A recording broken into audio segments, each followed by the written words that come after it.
Hello, good morning, sir. Dear students. This is me, Dikshit sir from Birdhalaypur, and I'm going to teach you English grammar today. Last 7 videos going to prepare near about May and June.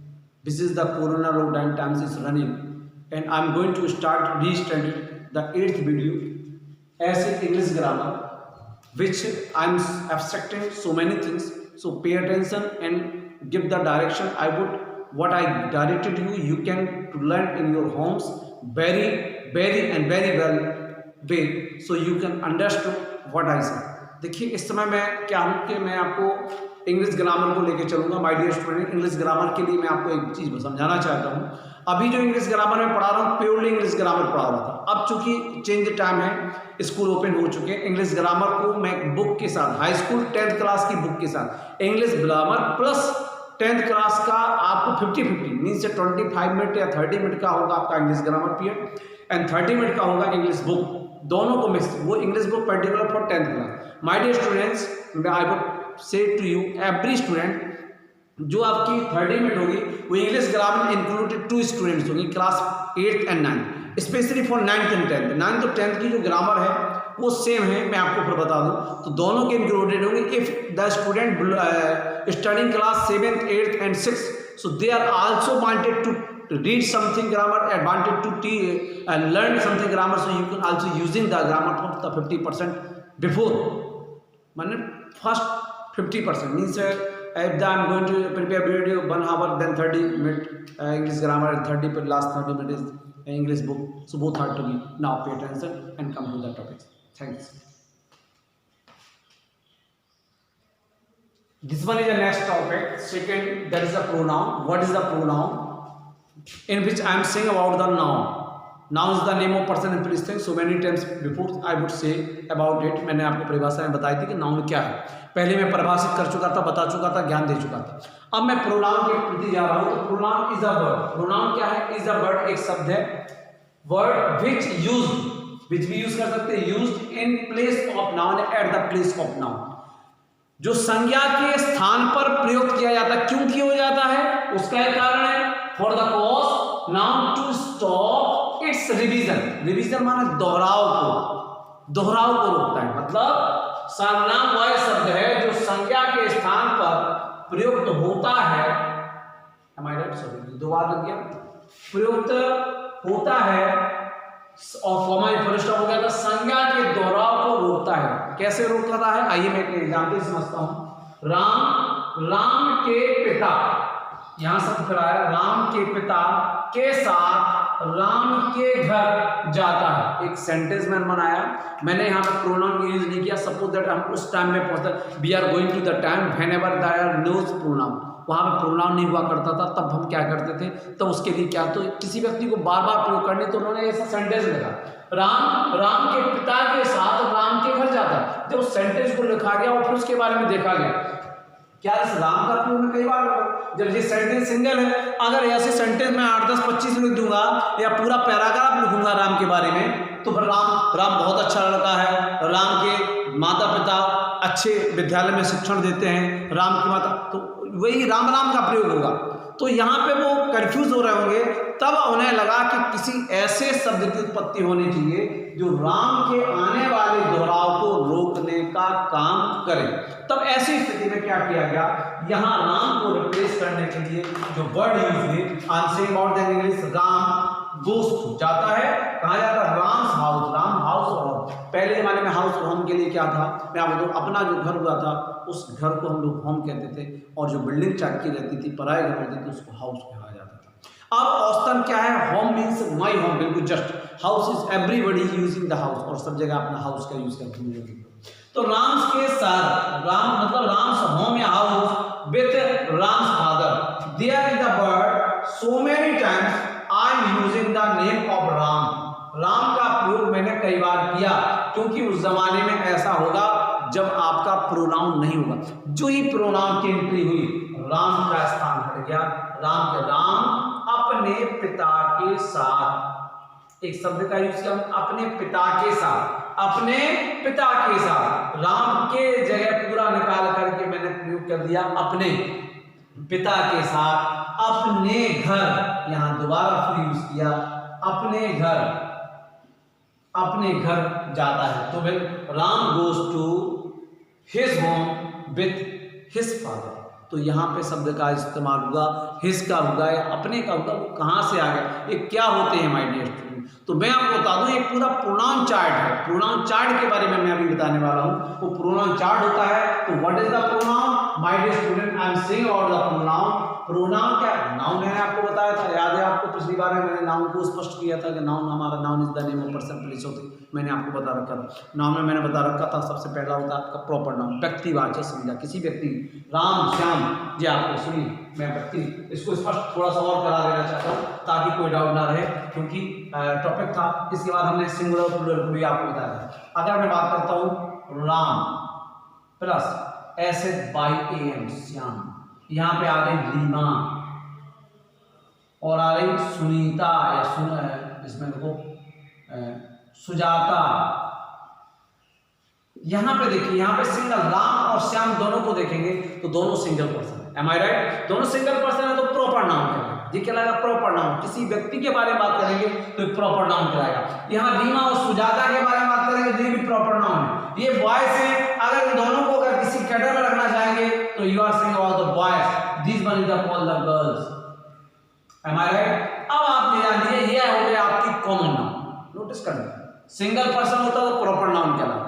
जब किसी एक व्यक्ति की बात करते, एक वस्तु की बात करते, कोई भी एक चीज के बारे में बात, पर्टिकुलर एक वस्तु के बारे में बात किया जाता तो वो कहलाता है प्रॉपर नाउन, एक व्यक्ति। लेकिन जब तो प्रॉपर नाउन हो गया, अब हमने पूरी जाति का बोध कर दिया, राम श्याम हरि नीले सुनील, ये सब लड़के हैं, बॉयज हैं, these are called the boys, जो हो गया आपका प्रॉपर नाउन। अब आई रीमा, सुजाता, सुनीता, ऋतु, सुहानी, आरती, वंदना, जिस सब जो नाम आ रहे हैं, ये जितने भी आपके नाम गर्ल्स के आ रहे हैं वो सब गर्ल्स के नाम है, पर्टिकुलर नाम है, प्रॉपर नाउन है। लेकिन वो सब जब जुड़ करके किसी चीज को बनाएंगे तो that is called the girls. Notice करिए, बॉयज एंड गर्ल्स। अब बॉयज और गर्ल्स सुनी और साथ में आ गया कौन? टीचर। इन तीनों ने मिलकर के एक बना दी क्या? क्लास। इसको कहा गया क्लास। नोटिस करिए, CLASS। तो क्लास को हम कहते हैं क्या? कलेक्टिव नाउन, संयोजन, सब जुड़ गए, सब एक साथ जुड़ गए। पर्टिकुलर एक था, एक दो जुड़ करके बना कॉमन, एक दो एक के बाद दो जुड़ करके बना कॉमन, और कॉमन दोनों के थे तो दोनों जुड़ गए तो वो बन गया क्या? Collective noun. जिसको हमने बंच, गुच्छा, किसका गुच्छा हो सकता है? चाबियों का गुच्छा होता, ग्रेप्स का भी गुच्छा हो सकता, किसी चीज का गुच्छा हो सकता, तो हमने उसको कह दिया क्या? Collective noun. कलेक्टिव हो गए, एक साथ एकत्रित हो गए। जब दो या दो से वस्तु सब मिलकर के एक साथ एकत्रित हो जाती हैं, दो अलग अलग प्रकार के कॉमन नाम निकल करके एक समूह बना लेते तो उसे कलेक्टिव होते। पदार्थ आपको पता है, मटेरियल आप जानते हैं, इसमें कोई दो राय नहीं है। गोल्ड है, सिल्वर है, आपका कॉपर है, आयरन है, आपका सांड हो सकता है, NaCl हो सकता है, बहुत सारे प्रॉपर, तो वो कहलाते हैं हमारे material noun. And last one is abstract. किसी भी चीज़ को बुढ़ापा है, अच्छाई, बुराई, गुण, भाव, दशा आदि को बताने वाले जो शब्द होते हैं वो हमारे नाउन की लास्ट एब्स्ट्रैक्ट नाउन या आपकी कौन से कहलाते हैं? गुणवाचक संज्ञा या भाववाचक संज्ञा, इनमें आपका स्पष्ट। तो आपको ये चीज समझ में आ गई होगी। इन शब्दों को रिप्लेस करने के लिए the word which called the noun, to replace the word that is called the pronoun. Pronoun क्या है? A word which replace at the place of the noun. Noun के शब्दों को रिप्लेस करने का काम करता है, उसे हम प्रोनाउन कहते हैं। आइए प्रोनाउन चार्ट को हम डेमोन्स्ट्रेट करते हैं to make rub the book and now going to start a new topic. Now my dear students, now second topic is pay attention to what is this one is called the pronoun chart। यहाँ कहीं ऊपर heading नहीं डाल पाए मैं, आप pronoun chart देखिए, यहाँ पे मैंने डाल दिया है, देखिए pronoun chart। यहाँ सेंटरिंग इसमें हेडिंग कर लीजिएगा, नोटिस कर लीजिएगा ताकि आपके लिए बेहतर रहेगा और सेंटर में आप लिख सकें और इसको मालूम कर सकें। तो प्रोनाउन चार्ट क्या होता है? यहाँ केस मान होता है कार, यहाँ नॉमिनेटिव कर्ता कारक, कर्ता माने वो शब्द जो किसी कर्ता कारक कहलाते हैं। ऑब्जेक्ट में ऑब्जेक्ट के स्थान पे, स्थान के हिसाब से होते हैं आता हूँ कारक, 3 स्थान होते हैं। राम, क्रिया, सहायक क्रिया। क्रिया सहायक क्रिया से पहले वाले, क्रिया में बात करूँगा अभी मैं बताऊंगा। क्रिया और सहायक क्रिया से पहले वाला स्थान वो कर्ता के लिए आरक्षित किया गया, क्रिया और सहायक क्रिया के बाद वाला स्थान कर्म के लिए माने ऑब्जेक्ट के लिए स्थान आरक्षित किया गया। एंड पश्चिम केस होता अधिकार का, ये सब अकेले नहीं आते, जरूरत पड़ती तो माइंड शब्द अकेला आ सकता है। सेकंड जो हम बात बता रखे, भाई फर्स्ट वर्ड जो होता है वो कभी अकेला नहीं आता, वो किसी अधिकार में, माई पेन, जैसे मैं कहूँ ये पेन किसका, माई पेन, आप कहेंगे your pen, theirs pen, his pen, her pen, be pen, our pen, तो ये शब्द क्या, बी पेन नहीं आएगा, अबर पेन आएगा। तो यहाँ पे शब्द का जो होता है अधिकार, जब किसी शब्द के बारे में अधिकार की बात की जाती है तो ये दोनों स्थान के लिए आरक्षित होते हैं, नॉमिनेटिव बने कर्ता कारक के लिए, ऑब्जेक्ट। अभी मैं इसके बारे डीपली में आपको जाऊंगा, मैं आपके अंदर नहीं जाना चाहूंगा, मैंने बताऊं डेमोस्ट्रेटिव प्रोनाउन होते हैं, तो वो प्रोनाउन के बारे में हमें आपको डीपली नहीं जाना चाहता, प्रोनाउन को केवल समझ करके आपको जिसकी जरूरत सबसे ज्यादा है, आपकी इस चार्ट की जरूरत है, तो पर्सनल प्रोनाउन होते हैं, डेमोस्ट्रेटिव प्रोनाउन होते हैं। पर्सनल प्रोनाउन में ही हम मैं बात कर रहा हूँ, व्यक्तिवाचक जो प्रोनाउन होते हैं, जिसमें हमारा चार्ट की बात कर रहे हैं, वो चार्ट को बताना चाहते हैं। तो नॉमिनेटिव माने होता कर्ता कारक, कर्ता मीन्स कार्य को करने वाला, जब कार्य कोई किया जाता है तो उसका फर्क जिसको पड़ता है, मैं किताब पढ़ता हूँ तो मेरे द्वारा काम किया जा रहा पढ़ने वाला, और पढ़ने का काम का फर्क किस पे पड़ रहा, वो पड़ रहा सीधा आपका किताब पे, तो ये कहलाता ऑब्जेक्टिव केस माने कर्म कारण। अगर मैं कोई व्यक्ति काम करने वाला, आई अगर काम करता तो आई हमेशा आएगा, मी कभी भी आपने आगे नहीं देखा होगा, और आई को कभी भी पीछे ना, यू बीट आई ऐसा नहीं कर, you beat me, you beat me, I beat you, you चूंकि दोनों एक से होते, यू नॉमिनेटिव में भी आता, ऑब्जेक्टिव में भी आता, माने कर्ता के स्थान में भी आता, कर्म का स्थान क्या होते हैं, अभी मैं थोड़ी देर में आपको समझाने वाला हूँ इसी टॉपिक के बाद, ताकि आपको क्लियरेंस हो जाएगा। तो मैं आपको बताऊँ पर्सन क्या होता है, कहने वाले, वे पर्सन, फर्स्ट पर्सन क्या कहलाते हैं, प्रथम पुरुष, प्रथम पुरुष जो किसी के लिए कहते, कहने वाले, ये होते हैं हमारे जो फर्स्ट पर्सन होते हैं, वह किसी या वस्तु का कहने वाले होते हैं, ठीक है, बोलने वाले होते हैं, जिनसे बोला जाता है वो होता second, I said to you, मैंने कहा, कहने वाले ये हैं जिनसे बोला जा रहा है, वह आपके क्या है, सेकंड पर्सन कहलाते हैं। थर्ड पर्सन या तृतीय पुरुष वो कहलाते हैं जिनसे कहा जाता है, क्या कहा जाता है, क्या कहा नहीं जा रहा है, वह हमारे जो कहने वाले, जिनसे बोला जाता है, सुनने वाले होते, दूसरे वाले होते, वो क्या कहा जा रहा है, आई सेड टू यू, मैंने तुमसे, कहने वाला क्या हूं मैं, आई सेड टू यू, क्या कह रहा हूं, राम इज गोइंग या he is going to market, वह मार्केट जा रहा। तो कहने वाला कौन है, आई और be, I said to you, मैंने आपसे कहा, क्या कहा, यू आ गया आपका ऑब्जेक्टिव केस, द्वितीय आपका आ गया, और यू सब्जेक्टिव केस है, ये आपका सेकंड पर्सन में होता। क्या कहा, she is going to market, वह जा रहा है, तो वो सब जिनसे बारे में कुछ कहा जाता है वो सब कहलाते हैं। एस और पी लिखा, S for the symbol of singular, एक वचन, S is the singular, singular माने एक वचन, वे शब्द एक वचन का, लेकिन मैं आपको बताऊं कि आई वचन के लिए आई का विवाद है, आई इज एम आर के साथ, बीच में एम के साथ रहता, ना एक वचन में गया ना बहुवचन में गया, बाजवर में यह रहता बाज के साथ, बाकी सभी में रहता है बहुवचन में। तो व्यवहारिक रूप से जब टेंस का प्रयोग करेंगे तो टेंस में इसका विवाद है, लेकिन जब आप यूज करेंगे तो यहाँ पे मैं सिंगुलर के लिए बोला जाता है। बी जो हमारा हम है वह प्लूरल के लिए स्पेशली डिजाइन किया गया। एस ऑफ यू क्या होता, सिंगुलर प्लूरल दोनों के लिए आपका यू का होता, तो I me my mind, we us our ours, you yours, he him his, she his माने वह, him माने उससे, his माने उसका, यही तीन होते हैं।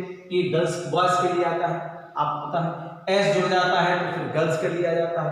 इट जो होता है वो निर्जीव के लिए प्रयोग किया जाता है, लेकिन इट आपका टेम्परेरी उन वाक्यों में प्रयोग किया जाता है जिनमें हमारा सब्जेक्ट नहीं होता है। आज सोमवार है, आज आपका अतिरिक्त है, सोमवार ऑब्जेक्ट है, तो क्या इट इज मंडे टुडे, तो यहाँ पे बात की जाती है, इस तरह से हम लोग बात करते हैं टेम्परेरी सब्जेक्ट। और दे यहाँ प्लूरल के लिए यूज किया है, दे माने वे, देम देयर, तो यहाँ पे वे उन्हें और उनका या उनकी, इस तरह से हमारा ये प्रोनाउन चार्ट जो कि आपकी बोर्ड पर दिखाई दे।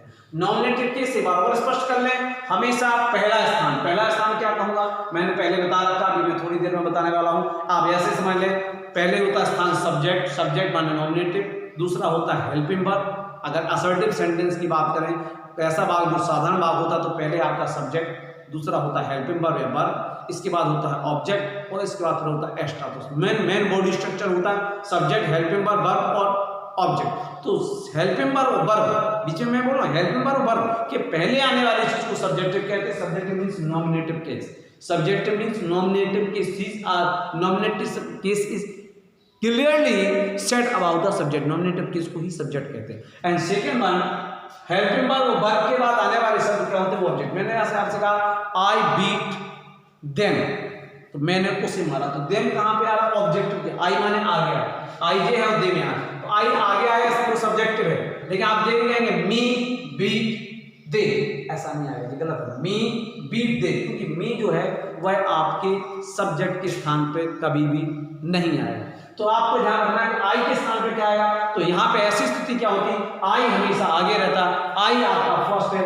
आई बीट देम या बी माने हम बीटी बी बीट हिम या बी बीट हर, यहाँ पे बात आ सकती है. लेकिन हम कहते हैं माई जो है, माई दोनों स्थान पे आते.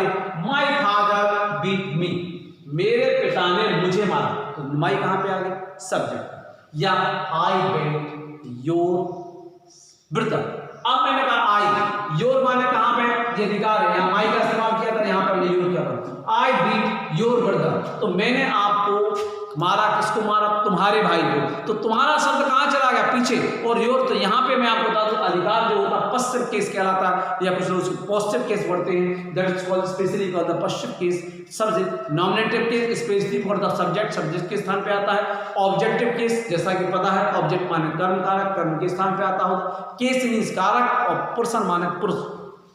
पश्चिम केस दोनों के स्थान पे आते हैं, नॉमिनेटिव के स्थान पे आते हैं, ऑब्जेक्टिव लेकिन कभी अकेले नहीं आते हैं. और दिस इज माइन, अगर अकेला आता है या मेरा है तो वह केवल आपका माइन शब्द आता है. नहीं तो माई जो है वो कभी माई पेन, मेरा पेन, तो अधिकार के बारे में बात आता है. जे हमने कहा आई सेड टू यू, आई कहने वाले शब्द होते हैं प्रथम पुरुष, ये सुनने वाले होते हैं जिनसे कहा जाता है, और जो कहा जाता है वह आपके होते हैं थर्ड पर्सन. इस तरह आपको तीनों चीज़ के बारे में आ गया होगा. आप इसको नॉमिनेट कर लें, इसको पूरे वन बाय वन डिसाइड कर लें. And I would clearly next topic. Okay,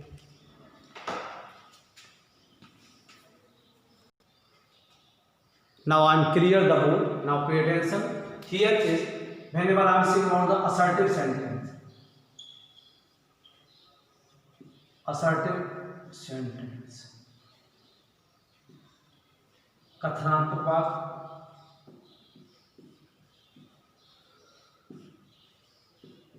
इसको साधन वाक्य भी कहते हैं. तो माय डियर स्टूडेंट, सबसे पहला स्थान होता है जिसे हम कहते हैं सब्जेक्ट. दूसरा स्थान होता है हेल्प, सहायक क्रिया. वर्ब की फॉर्म हो सकती है, 4 फॉर्म होती है, आपको बता दें. फर्स्ट, सेकंड, थर्ड और इन अवस्था होती है. अब इसके बाद होता है आपका ऑब्जेक्ट, नेक्स्ट आता है, और फिर इसके बाद कॉम्प्लीमेंट माने होता है पूरा. इसको हम कहते हैं पूरा. पूरा में कुछ भी चीज आ सकती है, जैसा कि मैंने आपको बता रखा. माय डियर स्टूडेंट, एक स्थान होता सब्जेक्ट और दूसरा स्थान होता ऑब्जेक्ट. सब्जेक्ट को अगर थोड़ी देर के लिए हम अगर एन मान लें, एन लिख दें तो ज्यादा अच्छा रहेगा. एन इसलिए रहेगा, और ऑब्जेक्ट को हम लोग ओ ही लिखें. यहाँ एन की पश्चिम केस यहाँ भी आ सकता है, पश्चिम केस यहाँ भी आ सकता है. आप इसको समझ लीजिए. इसमें नॉमिनेटिव प्लस पश्चिम केस, ऑब्जेक्टिव प्लस पश्चिम केस. आइए मैं कुछ एग्जाम्पल आपको बताता हूँ, इससे आप स्पष्ट कर सकते हैं. बीट यू, जो पहला आ गया इसमें आप दोनों कंफ्यूज रहेंगे, तो हम लिख देंगे हिम. यहाँ पे देखिए my dear student, pay attention toward the whole. Clear? First this are the all the places of the helping verb, subject and verb and object and others. इन सब का एक स्थान होता जो आपको बोर्ड पर दिखाई दे रहा है. सबसे पहला कहलाता है सब्जेक्ट. जब बात के आगे आता है उसे हम सब्जेक्ट कहते हैं. सब्जेक्ट के बाद हेल्पिंग वर्ब, सहायक क्रिया कहलाती है. फिर होती है वर्ब की फॉर्म. वर्ब की क्रिया की 4 फॉर्म होती है, फर्स्ट, सेकंड, थर्ड, इन. अगर मैं आपको छोटे स्तर में बता दूं, बी की फर्स्ट फॉर्म क्रिया की इंडेफिनिट टेंस, जिसमें काल की शुभारंभ पाया जाता है, गलत था. पास्ट इंडेफिनिट के वचन में भूतकाल में कार्य का प्रारंभ में केवल साधारण वाक्य के लिए की सेकंड फॉर्म, कार्य की समाप्ति के लिए थर्ड फॉर्म, और जब कार्य के लगातार होने बात होती है तो आईएनजी पाई जाती. ऑब्जेक्ट में कॉम्प्लीमेंट की बात हम आप जो बता रहे हैं, हमने आपको बताया आई बीट यू हिम. आपने कभी भी नहीं देखा होगा मी बीट सी. ये क्या आपने देखा? आप अगर कभी भी एग्जाम्पल देखेंगे आपने ऐसा ऐसा कभी भी नहीं देखा होगा, ये आपको पता है, क्योंकि मी का अपना स्थान है। मी वर्ड जो भी प्रोनाउन चार्ट मिलता है, प्रोनाउन चार्ट को निकाल के कॉपी पे रख लीजिए, अभी आपने लिख रखा हो। आप वीडियो को रोक लिया करें, रोकने के बाद आप क्या करेंगे, प्रोनाउन चार्ट को वहां से कॉपी कर लेंगे, करने के बाद उसको फिर क्या लिख लेंगे, फिर उसको फिर आप समझने का प्रयास करेंगे। आपने इसको कभी नहीं देखा होगा, क्योंकि मी का जो प्लेस है that is the called the objective case and it is always be come eight the place of object, या ऑब्जेक्ट के स्थान पर आता है। और हम बात करते हैं आई या सी की बात करते हैं, तो this both are called the nominative case. Nominative case is always at the place of the subject. Subject माने कार्य को करने वाला, या जिसके बारे में कुछ कहा जाए, जो वाक्य का हीरो है, वाक्य का महानायक है, उसे हम सब्जेक्ट कहते हैं। ये चीज आपको स्पष्ट समझ में आ गई। लेकिन हम कहते हैं योर फादर, योर फादर, बात आ रही केवल एक चीज की, एक वचन है बीट्स मी। यहां देख लीजिए, योर देख करके आप उसको, फादर हमारा एक है, जब भी योर्स आता है तो इसका कोई लेना देना नहीं होता है। हमारा मुख्य शब्द होता है फादर, फादर एक वचन है, हेड वर्ड इसको कहते हैं मुख्य शब्द।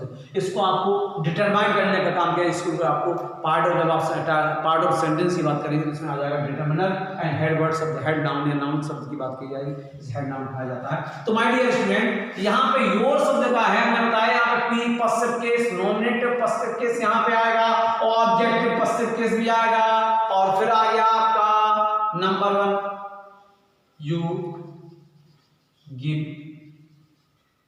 give my father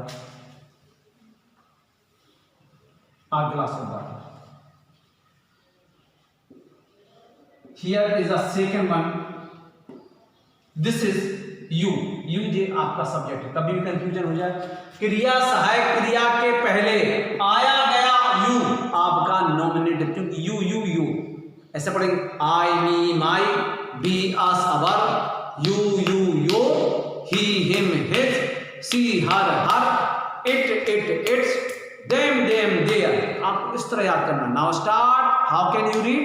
now start, I me my, we us our, you your, he him his, she her, it its, they them there.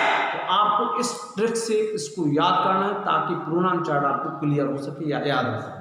तो my dear student, I am saying about the nominative and possessive case, both are using at the place of subject, and the objective and possessive case both are using at the place of object.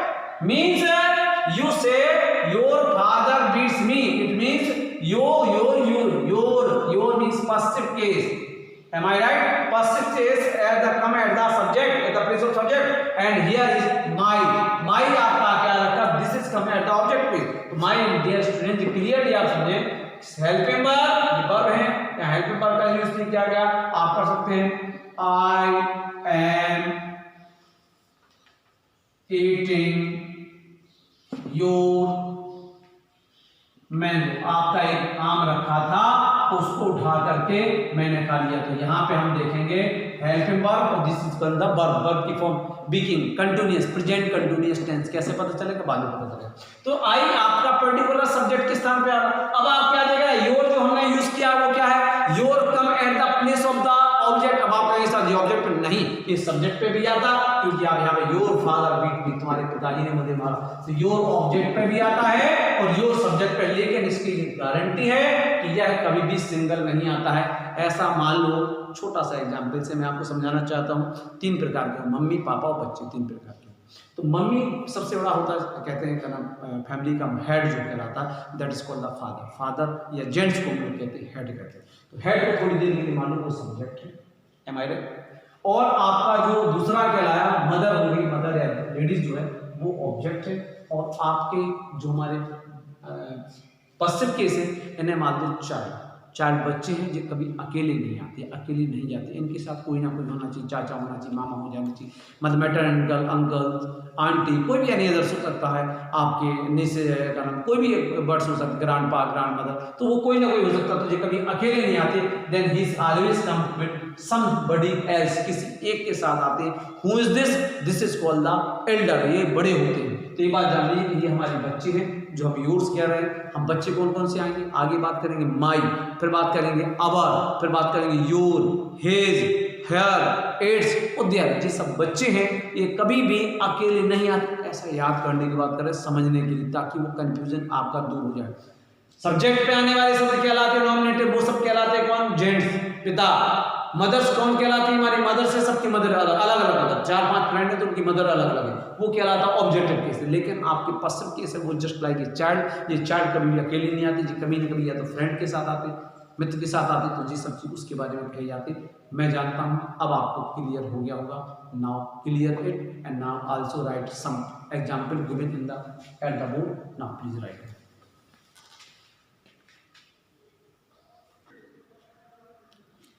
Now next topic is third is adjective और विशेषण। विशेषता, विशेषण शब्द जो है वो विशेषता से बना, विशेषता को बिगाड़ करके शब्द बनाया गया जिसका नाम रखा गया विशेषण।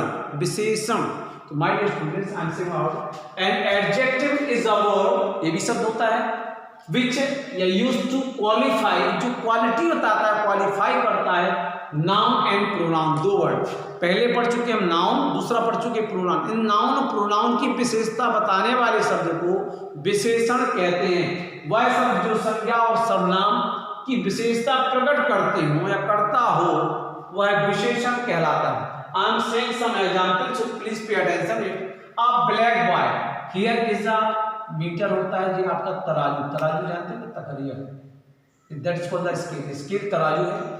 स्केल इज और वर्ब, इज मतलब हेल्पिंग वर्ब, और वर्ब के पहले वाला सब्जेक्टिव कहलाता है, यहाँ ऑब्जेक्टिव होता है, फिर एम्प्लीमेंट होता है, तो यहाँ से तय किया जाता है। तो my dear student, head word क्या है? बॉय। बॉय आपका क्या है? नाउन है। नाउन के पहले एक शब्द इस्तेमाल किया जा रहा है ब्लैक। ब्लैक माने उसकी काले में बता रहा है कि जिसका रंग कलर्स क्या है वह ब्लैक है, तो this one is the adjective of the noun. ये एडजेक्टिव है। Ram is a old man. देखिए मैन क्या है? वर्ड है, that is called the subject. यह पर्टिकुलर का बना रहा था, एक कॉमन नाउन होगा, यहाँ भी बॉय कॉमन नाउन है, तो इसको बताने का काम क्या कर रहा? ओल्ड। वह कैसा है? ओल्ड है। ओल्ड मींस बूढ़ा है। यहाँ पे क्या है? हेल्पिंग वर्ब के बाद ऑब्जेक्ट के स्थान पे किया गया। This one is called the imperative sentence, या आज्ञा सूचक बात या आज्ञा कथनात्मक बात। तो इसको कहते हैं give me some milk. Milk is the using as a object and milk some माने थोड़ी सी चीज, कोई मात्रा। It is defined as a quantity of the milk, या that is called the some. तो यहाँ पे आपको 3 वर्ड्स दिखाई दे रहे हैं, वो शब्द जो संज्ञा और सर्वनाम की विशेषता बताते हो, बात के किसी भी कोने में यूज किए जाएं।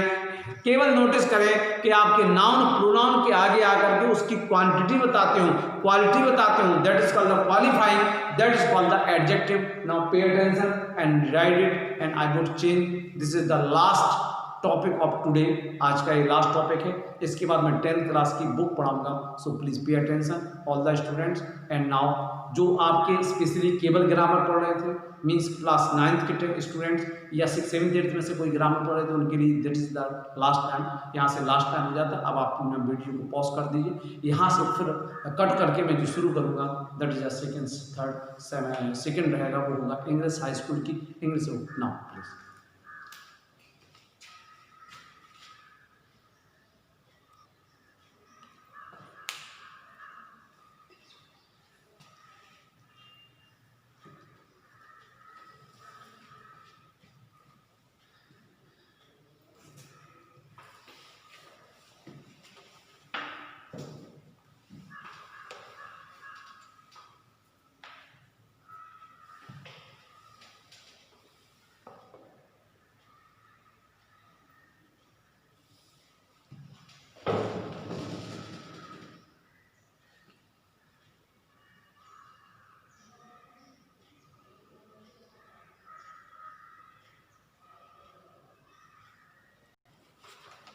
Now this one our next video adding from this class 10th syllabus.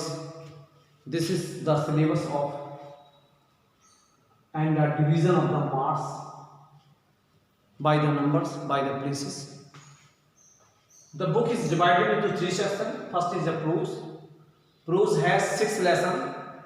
Number 1, the enchanted pool, a letter to God, the Ganga, Sukrab. Next one is Torchbearer, and another is our Indian music, story and anecdote. 2 lesson को हटा दिया गया है समय की स्थिति को देखते हुए, 30% कोर्स कम करते समय। 7 मार्क्स में आपके रखे गए the fountain, the sum of light, और POL साधन the sum of light, the blissful in fourth is called the, उसमें होगा नेचुरल बिल्डर, उसको हटा दिया गया। Third one is a supplementary reader, here is a 3 lesson and there is only 2 lesson, 2 lesson है, एक को हटा दिया गया। The inventor who kept his promise, first lesson. The judgement seat of Vikramaditya, third one is कहलाता है आपका what, my greatest Olympic prize, मेरा सबसे बड़ा पुरस्कार, उसको हटा दिया गया। इस प्रकार 2, 1 3, 1 4, 4 लेसन को हटा दिया गया, बाकी सब। माय डियर स्टूडेंट, मैं आपको बता दूं क्वेश्चन के साथ। फर्स्ट क्वेश्चन आता है पैसे से,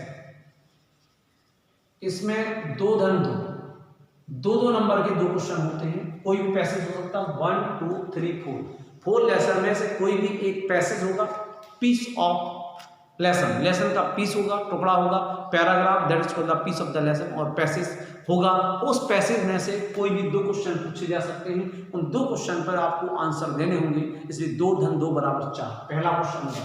हमेशा जान लीजिए जो भी आपकी लैंग्वेज होती है, 2 प्रकार के होते हैं, सब्जेक्ट और लैंग्वेज। लैंग्वेज सब्जेक्ट जो होते हैं वो उनका क्वेश्चन फिक्स होता है। मैथमेटिक्स में अगर आपने पहली वाला पढ़ा संख्या रेखा तो ये नहीं कह सकते आगे आएगा पीछे आएगा बीच में कब आएगा, लेकिन संख्या रेखा का कभी भी क्वेश्चन कहीं भी हो सकता है। लेकिन माय डियर स्टूडेंट, जब इसके बारे में बात करते हैं तो पैसिव में 2+2 होगा। सेकंड दूसरा है लॉन्ग आंसर टाइप क्वेश्चन होगा, ये आपका होगा 4 मार्क्स का।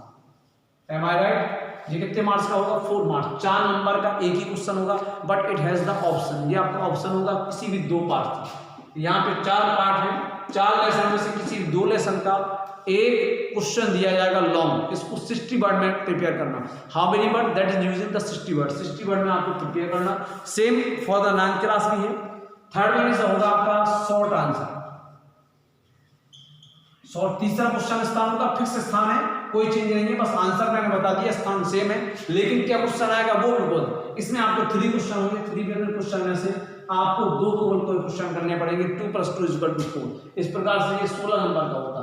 फिर फोर्थ क्या होगा आपका मैच विथ रेस्ट ए, जो होगा 1 × 4 = 4। क्या होगा?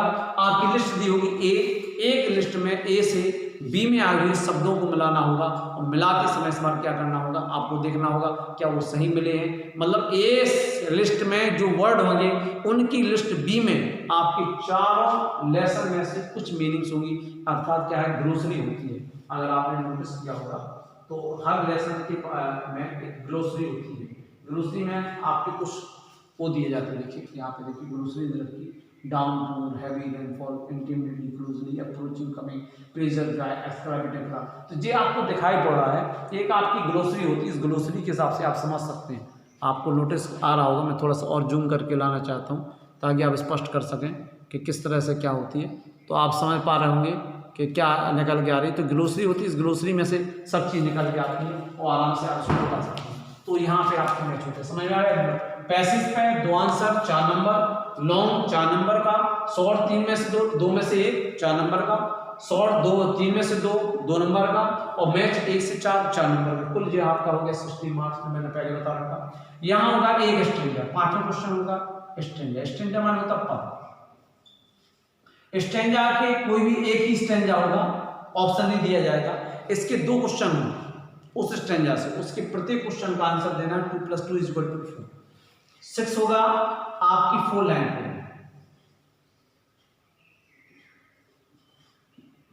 देखिए आपकी पोएम,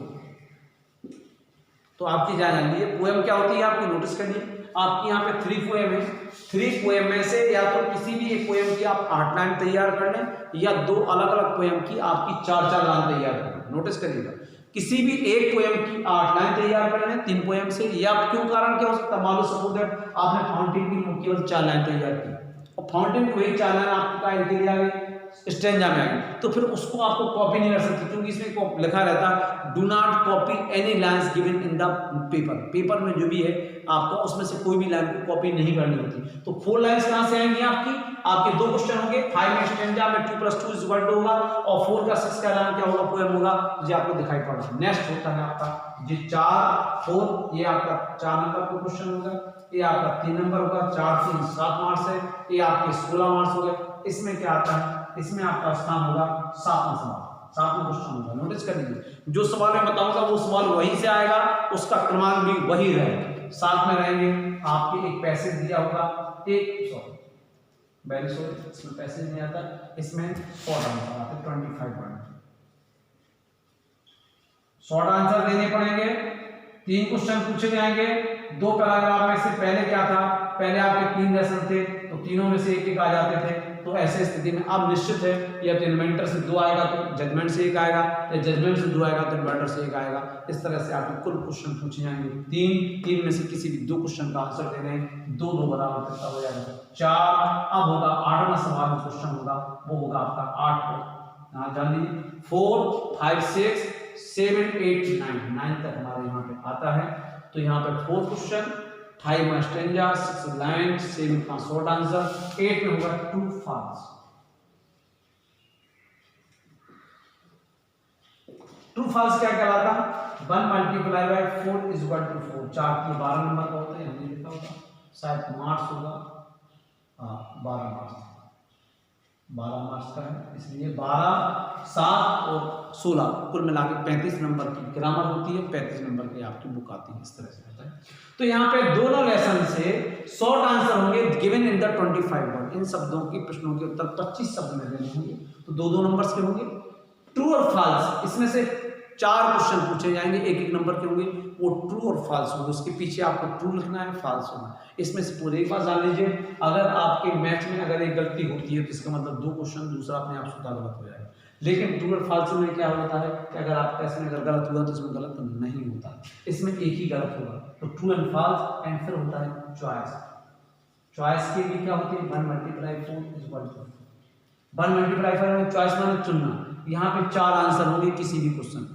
जैसे मैंने कहा कि आपका judgement of seed made up of बनी थी, number 1 gold, number 2 silver, number 3 iron, number 4 हो गया आपका स्टोन। तो जो जजमेंट की विक्रमांक बनी थी वो स्टोन माने पत्थर की बनी हुई थी। तो आंसर क्या हो गया इसका 4 हो गया। यहाँ पे हम अगर ट्रू और फॉल्स करें तो in the children comma Edison found racing 4 wheeler, मतलब गाड़ी को दौड़ाना पसंद करता था, फाउंड आउट पसंद करता था, सो रेसिंग कार की तो क्या है फॉल्स है, क्योंकि वो नहीं डू एक्सपेरिमेंट करना पसंद कर सकता था। तो हम कह रहे in the childhood Edison was a dull boy नहीं था, एंड इंटेलिजेंट, जो फॉल्स हो गया। इंटेलिजेंट कहें तो ट्रू हो गया। तो आपको ट्रू और फॉल्स, क्रॉस का निशान और गुड का निशान नहीं लगाना, आपको लिखना पीछे true and the using the word false. इसमें 4 विकल्प होंगे। पहले आपको लाइन लिखनी क्या क्वेश्चन है, जैसे मान लो हमने the seat of Vikramaditya is made of बनी थी, फिर डैश लगा, उसके बाद 4 ऑप्शन, तो डैश लगाने के बाद जो सही ऑप्शन है उसको आप लिख देंगे। इस तरह से आपके यहाँ पर जो बोर्ड पर दिखाई दे रहे हैं, बोर्ड पर लिखे अनुसार के अनुसार आपका हाई स्कूल में सिलेबस आता है। इसको आप नोट डाउन कर लें इस दौरान। ओके,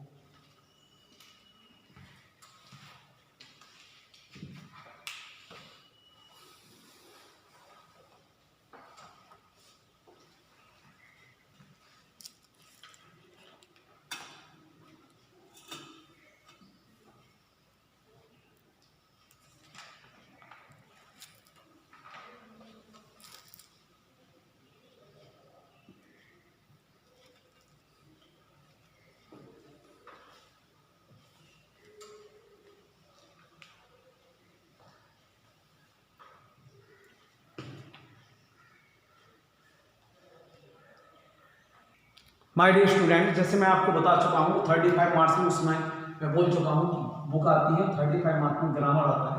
तो ग्रामर में क्या था, 10वें का एक क्वेश्चन होता, फिक्सेशन है, frame correct sentence.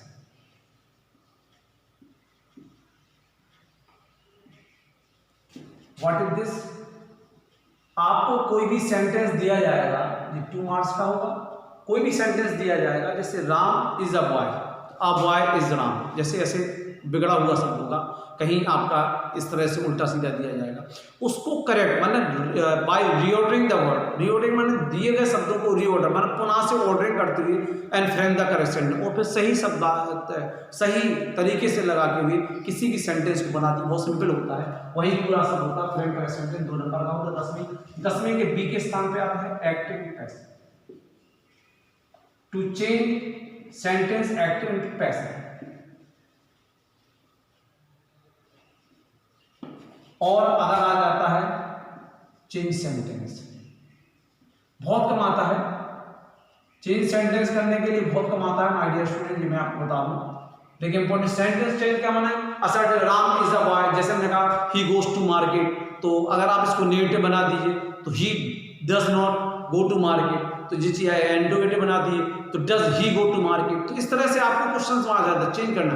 Active passive क्या लाता है, जैसे Ram is eating a mango is being eat by Ram, जिसमें सब्जेक्ट को प्रधान किया जाता है वो एक्टिव कहलाता है, जिसमें ऑब्जेक्ट को प्रधान बना दिया जाता है वो पैसिव कहलाता है। दो केसेस कहलाते हैं, ये आपके एक्टिव पैसिव वाला है।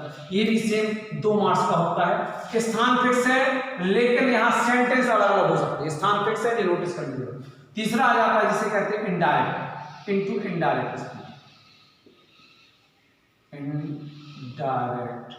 स्पीच। डायरेक्ट लिखा होगा Ram said I am going to market, ये डायरेक्ट है, इसके लिए Ram said that he was going to market, तो इसको हमने बदल दिया। राम ने अपने शब्दों में कहा था डबल इन्वर्टेड कॉमा हटाने के बाद Ram said comma double inverted comma I am going to market today, double full stop double inverted comma बंद। इसको कहेंगे राम सेड, सेड का सेड आएगा, डबल इन्वर्टेड कॉमा का आएगा दैट, क्योंकि असर्टिव है, दैट आई बदल जाएगा ही से ही, इस जमा बदल जाएगा कंटिन्यूअस जो है प्रेजेंट कंटिन्यूअस वो पास्ट है, कंटिन्यूअस आएगा बाजगर में, he was going to market today का आएगा दैट डे। तो इस प्रकार एक्टिव से पैसिव इनटू इनडायरेक्ट स्पीच में रखा जाता है। This one is credited for the 2 marks, 2 marks, 2 marks and 2 marks. D is equal to specially design for correct form of verb.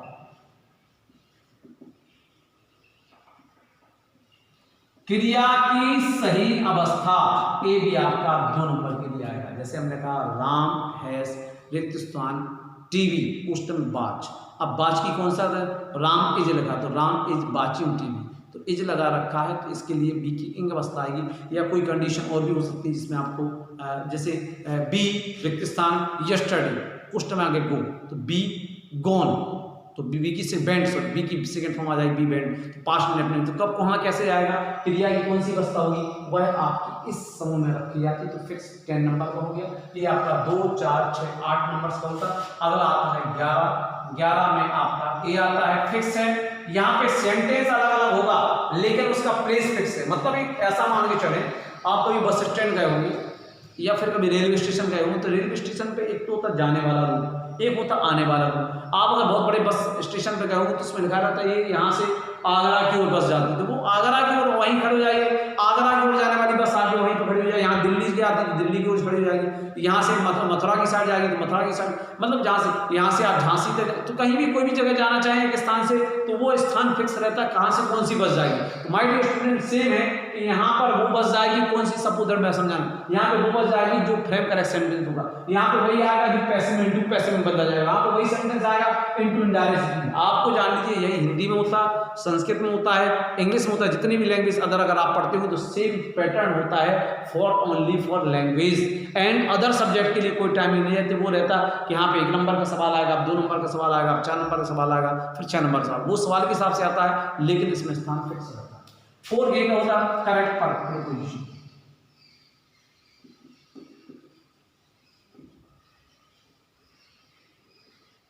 ये क्या होता है, प्रीपोजिशन मानो संबंध सूचक अव्यय। आप होता पार्ट ऑफ स्पीच में है आपका पहला noun, pronoun, adjective, verb, adverb, इसके बाद अगला होता है वो 7वां जिसे कहते हैं हम लोग, या 6वां कह सकते हैं, 6वां होता है, इसे हम कहते हैं कंजक्शन और इंटरजेक्शन के पहले। तो आपका होता है पार्ट ऑफ स्पीच में प्रीपोजिशन, संबंध सूचक, जो 2 वस्तुओं में संबंध, 2 नाउन संज्ञा नाउन के बाद आने के बाद दूसरे में संबंध बताने का काम करता है, उसे प्रीपोजिशन कहते हैं। जैसे I am suffering from fever, तो हमने कहा आई एम सफरिंग रिक्त स्थान फीवर, फ्रॉम, फॉर, ऑन, 3 बार हमने प्रीपोजिशन किया, 4 बार यूज कर दिया, 5 बार, तो उनमें से करेक्ट प्रीपोजिशन, मैंने आपको कहीं से अपना सोचना नहीं है, आपकी लिस्ट में पढ़े हैं, पीछे साइड में पढ़े हैं, ब्रैकेट में पढ़े हैं, उनमें से सही उठाइए और पुट कर दिए, that is called the correct preposition होता है। अब अगला होता है सेकंड बनता है कंप्लीट सेंटेंस। एक आपको अधूरा सेंटेंस दिया जाएगा, राम सेड, बस डैश छोड़ दिया, यू वर्क हार्ड डैश छोड़ दिया, लाइन छोड़ दी। अब इन सेंटेंस को आप particular subject, helping verb, verb लगानी, क्या बनाना, मीनिंगफुल सिस्टमेटिक बना करके आप पूर्ण करो। This is come for 2 number होता। ये क्वेश्चन अकेला ऐसा क्वेश्चन है जिसका कोई भी परमानेंट आंसर नहीं होता है। यह आपके सेंटेंस अकेला क्वेश्चन एक ऐसा होता है जिसका इस पूरे इंग्लिश ग्रामर में इसका किसी भी व्यक्ति का जो क्वेश्चन का आंसर है वो कभी भी नहीं मिलता। पर्टिकुलर शब्द के वर्ड के हिसाब से अगर करेक्ट आपका सेंटेंस बनता तब आपको मार्क्स दी जाती है। 2 नंबर का होता सी, ABC होता है स्पेलिंग, कंप्लीट स्पेलिंग।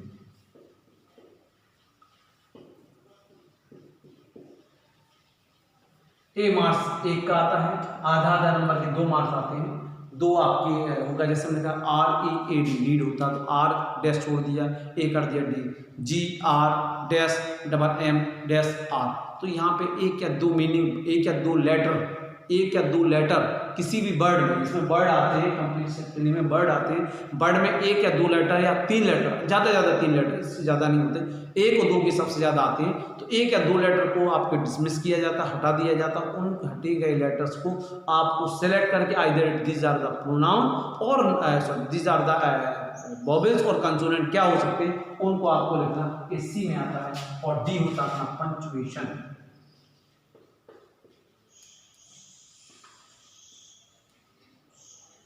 पंक्चुएशन क्या कहलाता है? This is also one of the 2।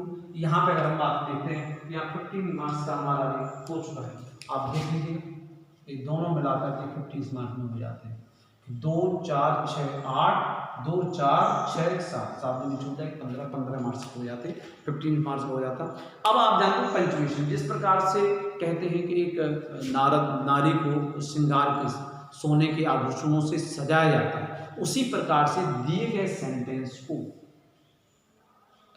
इनके साइन माने comma, full stop, braces, inverted comma, double inverted comma, quotation marks, इनसे सजाना प्लस कैपिटल लेटर का यूज लिखा रहता है, यूजिंग द कैपिटल लेटर और आपको चिन्हों से sign, using the sign to आपको क्या करना, ऑर्नामेंट है, एक प्रकार की ऑर्नामेंट माने सजाना, आभूषणों से आभूषित करने का काम किया जाता है, वो पंक्चुएशन। जैसे हमने कह दिया Ram said to me I am going to market, तो आप लिखेंगे राम का R कैपिटल आएगा, राम सेड टू मी के बाद कॉमा आएगा, 66 से शुरू होगा, I कैपिटल आएगा, आई एम, क्योंकि आई यू हमेशा कहता I am going to market के बाद फुल स्टॉप आएगा और बाद में 99 बंद हो जाएगा।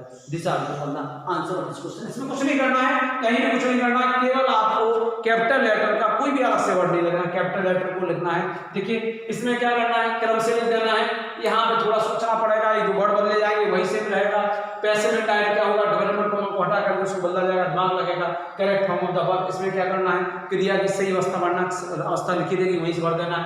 करेक्ट पोजीशन में से लिस्ट में 4-5 लिखे रहेंगे, 3 या 4 होंगे या 5 होंगे, उनमें से किसी एक को भर देना है। कंप्लीट सेंटेंस का कभी भी परमानेंट स्तर किसी व्यक्ति का नहीं मिलता है, सबके अलग अलग थे, लेकिन अगर आपने सेंटेंस को वास्तवता में बिल्कुल बेहतर ढंग से लिख दिया तो आपको आंसर मिलेंगे।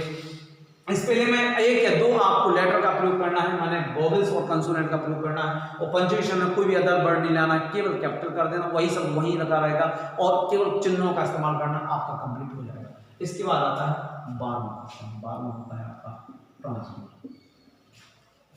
Translate into English. अंग्रेजी में अनुवाद जी 4 नंबर का होता है, 13-15 दिया गया, आप 20 नंबर का आपको वहां पे होना चाहिए। इसके बाद होता है लेटर एप्लीकेशन, लेटर और एप्लीकेशन। इसमें 2 क्वेश्चन होते हैं, ये बात परमानेंट जान लीजिए, कभी भी क्वेश्चन नहीं आएगा। अगर आप कहेंगे साहब एक क्वेश्चन आएगा तो एक क्वेश्चन नहीं आएगा। लेटर और एप्लीकेशन दोनों ही आते हैं, दोनों में से आप जिसको लिखना चाहें, ये आपके लिए ऑप्शनल होता है कि लेटर लिखना चाहते हो लेटर, एप्लीकेशन लिखना चाहते हो एप्लीकेशन। ये आपका 4 नंबर का होता है, 13 क्वेश्चन होता है, 15 क्वेश्चन होता है आपका ऐसे आपके टॉपिक होते हैं शायद 3 टॉपिक आएंगे। 3 टॉपिक में लिस्ट भी पड़ी होगी, जिसे हम हिंट्स कहते हैं, आउटलाइन कहते हैं। प्रत्येक टॉपिक होगा, जैसे मान लो हमने कहा माय फादर में इंट्रोडक्शन है, ड्रेस है, अपीयरेंस है, बिहेवियर है, ये सब लिखे थे, कंक्लूजन। तो ये पॉइंट्स आपको लिखे रहेंगे, आपको टेंशन करने की जरूरत नहीं है। किसी भी क्वेश्चन में पॉइंट जरूर लिखेंगे, पॉइंट लिखे होंगे। नंबर पहले इंटरलिविंग में क्या था, नाम, my father the scientist who kept his promise, कोई भी चीज ऐसे क्वेश्चन क्या कर सकते हैं, science use for the for him, ये भी हो सकता है आपका, क्रिकेट मैच भी हो सकता है, कोई भी, केवल वहां पे केवल नेम आते 3 या 4 आते, लेकिन मैंने जो देखा 3 और 4 अधिक कम से कम 3 या 4 आपके, वैसे औसतन 3 आते हैं, मैं आपको बता दूं, तो 3 यहाँ पे आपको ऐसे आएंगे, उन सब ऐसों में हिंट्स दी होगी, हिंट्स का मतलब है पॉइंट दी होगी आपको, पॉइंट्स पर 2-2 लाइन, कैसे मतलब अगर आपको 15, चूंकि ये आपको 60 वर्ड में लिखना है, तो अगर आपके 4 पॉइंट दिए तो प्रत्येक लेटर, प्रत्येक पॉइंट पे, प्रत्येक हिंट में जो है वो आपके 15-20 शब्द लिखे जाएंगे, तो 2 या 3 सेंटेंस को लेकर के आपको कंप्लीट करना, किसी 3 में से सबसे आप देख लें कि किस आपके जो हमारे वो है का नाम ऐसे, किस ऐसे में जो हिंट्स में दिए गए आपके टॉपिक है या हेडिंग दिए हैं, अगर हेडिंग आपको जिसकी समझ में ज़्यादा आती है उसी टॉपिक पे आप लिखना शुरू कर दें, मैं आपको बताऊंगा, और उसमें से किसी एक चीज़ को 2 या 3 सेंटेंस को लेकर के, क्योंकि 3-3 सेंटेंस लगेंगे, एक सेंटेंस में 10 शब्द होते हैं, तो 30 के अलावा तो 90 वर्ड हो जाएंगे, जबकि आप 60-70 वर्ड में लिखना कुछ ज़्यादा बड़ी बात नहीं होती। अब होता है लास्ट में अनसीन पैसेज, पहले आया था सीन पैसेज, अब आया अनसीन, ऐसा पैसेज अवतरण जिसे आपने, जिन बेटा 6 मार्क्स का होता है, तो ये भी आपके 6 मार्क्स के होते हैं, इसमें 3-3 नंबर के 2 क्वेश्चन दिए जाते हैं, आप जान लीजिए, ये आपका ऐसे वाला जो है वो 6 मार्क्स का होता है।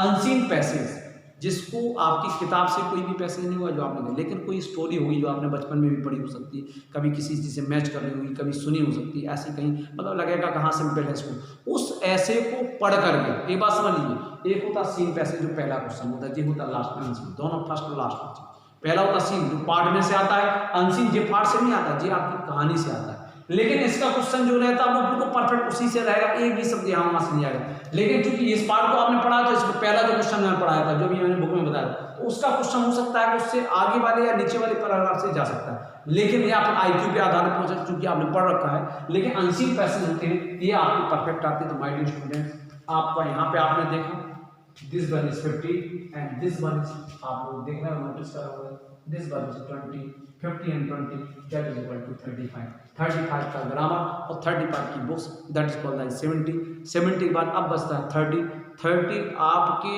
अध्यापक के द्वारा, जो विषय अध्यापक है, जब आप असाइनमेंट करेंगे, स्टडी अच्छी करेंगे, स्टडी दिखाएंगे उसको कि हम अच्छी स्टडी कर रहे हैं। आज इस समय कोरोना टाइम चल रहा, निश्चित है कि आप लोग अपने घर पर बैठ के स्टडी कर रहे होंगे, तो अगर आप टीचर से की स्टडी आप कर रहे हैं, कहीं पर टीचर केवल पढ़ा रहा है, वो आपके वर्क को चेक नहीं कर रहा, लेकिन मुझे लग रहा है, मैं हमारे स्कूल में जो व्यवस्था चल रही है कि यहाँ पे 3 प्रकार की व्यवस्था है, टीचर ग्रुप अलग बना है, वो अलग वर्क डालता है, स्टूडेंट उसको रिप्लाई अलग ग्रुप पे देते, फिर एक टीचर को 30 या 40 स्टूडेंट दे रखा, तो 30-40 स्टूडेंट को कॉलेज में टीचर करते हैं, और टीचर उसके होमवर्क को भी चेक करते हैं। तो यहाँ पे अटैचमेंट जो आपका बन के रखेगा, जो आप प्रेजेंटिंग करेंगे, जिस तरफ से आप बताएंगे कि हम इस तरह से काम कर रहे हैं, तो उसके हिसाब से आपको अंक मिलेगा। इस बात के बारे में आप समझ लें, विचार कर लें, मनन चिंतन कर लें, ताकि फर्स्ट में आ जाए।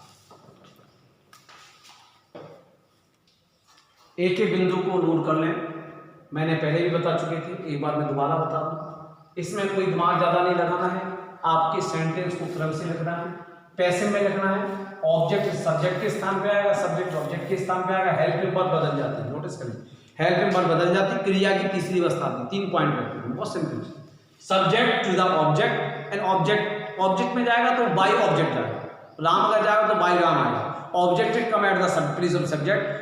आपका टेंस कैसे, इंडेफिनिट में कंटिन्यूअस की सहायक क्रिया लगा दो, नोटिस करो, इंडेफिनिट टेंस में कंटिन्यूअस की सहायक क्रिया लगा दो, कंटिन्यूअस में कंटिन्यूअस के साथ बीइंग, परफेक्ट में परफेक्ट कंटिन्यूअस की, और परफेक्ट कंटिन्यूअस नहीं बदलता। क्यों नहीं बदलता? क्योंकि एक सिस्टम कहा जाता है जिस प्रकार से एक म्यान में 2 तलवारें रखी जाती, उसी प्रकार से एक सेंटेंस में बी, बीइंग और बीइंग 3 वर्ड होते हैं, इन शब्द में से कोई 2 वर्ड आप नहीं आ सकते, वो मैं उस समय बताऊंगा, इसलिए वह एक्टिव से पैसिव नहीं बदलता। इसके बाद आता है डायरेक्ट इनडायरेक्ट, मैंने कहा Ram said to me, Ram ने मुझसे कहा, तो वो सामने का आगे रहेगा, राम सेड टू मी आएगा, राम टोल्ड मी आएगा, राम आस्क्ड मी आएगा, राम ऑर्डर्ड मी आएगा, क्या आएगा वो उस समय बताएंगे। लेकिन इसके बाद डबल रनर कमांड को हट जाते हैं, इसके जगह 3 प्रकार के आपके कनेक्टर यूज होते हैं, आपको मैं बताऊंगा, दैट, टू, इफ और WH कैसे कनेक्टर, उसके बाद अब जो हमारा पीछे वाला हिस्सा रहता है जो कहा गया, इसको कहते हैं रिपोर्टेड स्पीच, उसको जोड़ दिया जाता है बदल कर। Correct form of the verb, क्रिया की अवस्था जो होती है आपकी क्रिया की हेल्प में वर्ब को देखकर, हेल्प में वर्ब ने दिया तो कोई ना कोई सुराग दिया होगा, that is called the clue. Clue को देख करके आपको क्या करना है, यूज करना है। पर प्रीपोजिशन में लिस्ट में 3 या 4 या 5 वर्ड होंगे, उनमें से करेक्ट प्रीपोजिशन का यूज करना, सिंपल होता है वहीं से उठा के प्रयोग करना है। कंप्लीशन के परमानेंट जे वाला क्वेश्चन ऐसा होता है जिसका कोई भी परमानेंट आंसर नहीं होता है, आपको क्या करना है वहां से उठा करके पिकअप करके रखना है। आपको देखना है कि वाक्य सेंटेंस बन सके, अपनी इच्छा से कोई भी क्रिएट करते हुए आगे शब्द को लिखते हुए वर्ड 2 या 3 वर्ड दिए या आगे ब्लैंक होता पीछे वर्ड दे रखे, कहीं ना कहीं हाफ सेंटेंस दिया होगा, आगे से ब्लैंक होगा तो पीछे दिया रहा 99% आगे ब्लैंक रहता है पीछे ब्लैंक रहता है। सेंटेंस स्पेलिंग क्या रहती है, स्पेलिंग में आपको स्पेलिंग 2 या 3, 2 हमें बताया 1 या 2 स्पेलिंग में लेटर मिसिंग होते हैं, उनको भर करके करना है, वो सब आपको आता है। पंक्चुएशन में कुछ नहीं है, बिल्कुल सरा 2 नंबर का होता है। पंक्चुएशन में दिए गए सेंटेंस को बड़े आराम से comma, double invert comma, full stop, braces, exclamation sign, question mark, double invert comma, quotation mark, इन सब से या एपोस्ट्रोफी, इन सब से सजाना इसका पंक्चुएशन कहलाता है। ट्रांसलेशन आपको पढ़ना पड़ेगा, हिंदी से इंग्लिश में कैसे पढ़ना जाता है उसको पढ़ना पड़ेगा। लेटर रेपलिशन में आपको बताऊँ, दोनों बताऊँगा, तो लेटर के मिश्रा जी मैंने पढ़ाते हैं दिस इज स्पेशली, तो वहाँ पे लेटर रेपलिशन का यूज़ करना है। ऐसे माना कहलाता है, आपको बताएं किसी एक टॉपिक 3 या 4 दी जाती है, किसी भी एक टॉपिक में हिंट दे रखी होगी, टॉपिक के अंदर की चीज होगी उनको उठा करके करना है। आंशिक पैसे मैंने बता रखा, सबसे पहले पैसे से शुरू होता है, वो बुक के पैसे होते, और लास्ट होता है आपकी ऐसा पैसेज जिसको आपने पहले देखा ना हो किताब में, लेकिन हाँ आपको पता रहता है, कभी आपने पढ़ा होगा तो बड़ी आसानी से पढ़ सकते हैं। इसके साथ यहीं पे आज का टॉपिक समाप्त होता है। कल मैथ फिर इंग्लिश इस तरह से अल्टरनेट चलेगा। Thank you very much, have a nice day. आप लाइक, सब्सक्राइब और शेयर करना ना भूलें, ताकि ऐसे स्टूडेंट जो कहीं पढ़ नहीं पा रहे इस मुसीबत के समय, वो उन तक वीडियो पहुंच सके, वो भी स्टडी कर सके आपके साथ, ताकि ये जनता की सेवा हुई। Thank you very much, have a nice day.